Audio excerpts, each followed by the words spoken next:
picked our very beautiful Miss Globe and Collis. Good evening, Binibini. Good evening. Here's my question. A pageant crown can give you fame and influence, but so can social media and other online channels. So, how can a pageant still attract young women to its platform when the internet can make instant celebrities out of content creators? Correct. Right? I know that both Parinig platforms kahipon. can give you fame and give you influence. You can influence people in both platforms, but through pageants, you can be your own person. You can use your voice about your opinions, your advocacies. That is the exact reason why I joined Binibining Pilipinas, because I was an influencer before. I did Pinoy Big Brother, but then I decided to join this pageant because I want to use my voice, my advocacy. Thank you. Thank you, Binibini 35. Up next, we have Binibini Ang 39. ganda ng tanong, no? Hindi, ang ganda ng tanong, pero hindi nila na ano yung itatanong You yung... picked Mr. George Barcelona. Sino bang makaisip ng tanong na gano'n? Na pwede namang maging influencer na lang My question sila. for you is, studies say Filipinos are one of the happiest people on earth. Hmm. Why is this so, despite the huge challenges Filipinos face every day? I personally experienced such difficulties during the past 3 months of Binibining Pilipinas, traveling all the way from Tarlac to Manila in split hours.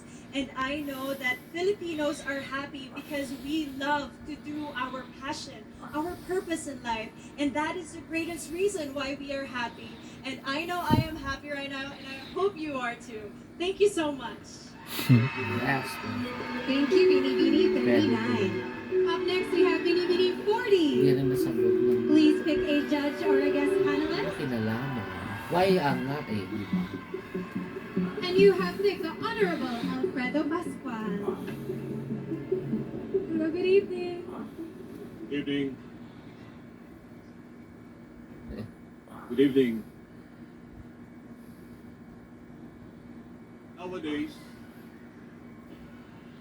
we often hear the word essentials. At this point in your life, what are the missing essentials? And why do you say so? I think one of the missing essentials nowadays, especially you came from Generation Z, Generation X, is maybe old telephones. Because the reason why I remember my dad and I going to a vintage shop and buying a vintage telephone, and with that, I can really see the importance of our history and what we came from in the past. Thank you. Thank you, Binibini 40. Next, we have Binibini 25. Please step forward, looking lovely and white. Kindly pick a judge or guest panelist. And you have picked our also very beautiful judge, Miss Jane De Leon. Hi, Binibini, and here's my question. Pang binibini Becoming a din to beauty si... queen is a pursuit of fame. What are you willing to give up for fame? Ay. Actually, a couple of months ago, I just moved to the Philippines.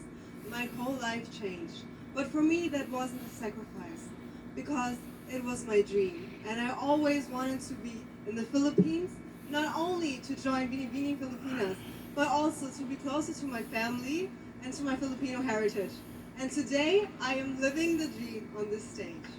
Thank you. Ganda ng Thank you, Binibini 25. Up Hindi niya next, we sila have directly, Binibini but it's 32. related. What are you willing to give up for fame? I'm Correct. willing to give up everything. You picked His Excellency Ioannis Periodes. Greece. Hellenic.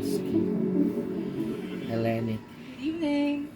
I'd like to ask you, what would you rather be? A person who leads or a person who innovates? Well, I would rather be a person who innovates, especially nowadays. That is what we need. We need innovators. We need people who would push us further in our future. Because what we need is people who would help us to have a more progressive future. Especially now that we're under a pandemic, we need people who would help us.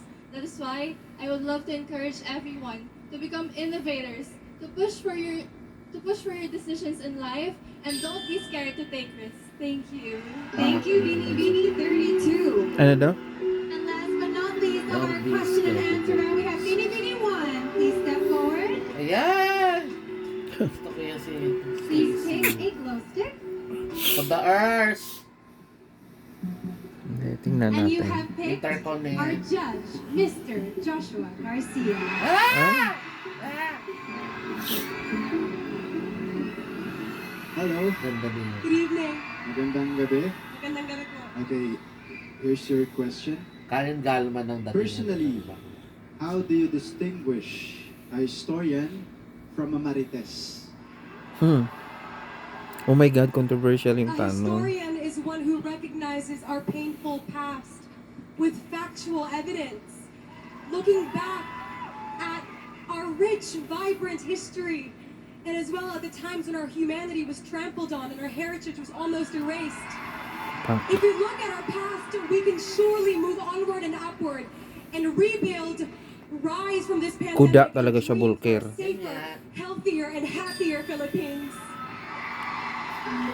Thank you very much, Beanie Beanie 1. Woo, Nicole, that concludes our question and answer round. Now, ladies and gentlemen, it is not easy feat for these empowered women to stand up here under the eyes of thousands and answer with such great and admirable composure. Be very, very proud. That's right, sis, especially with the pressure of the game-changing element of this round. I mean, last year, we had our very own Cinderella story during the Q&A portion, who eventually went on to become our Miss Intercontinental 2021, Cinderella Obenita. Very, very true. We've seen On the how earth all nga, of their naku, rigorous mga trainings typhoon. have worked for our candidates. Now that they've laid all of their cards on the table, we are officially concluding Si this Budol year's pwede pa round mag-glow. of competition, and the judges will now begin their deliberation, which is honestly the hardest job tonight. True. And just after a few, we'll have more special awards to add more excitement, so don't go anywhere. Oh, binibining Pilipinas.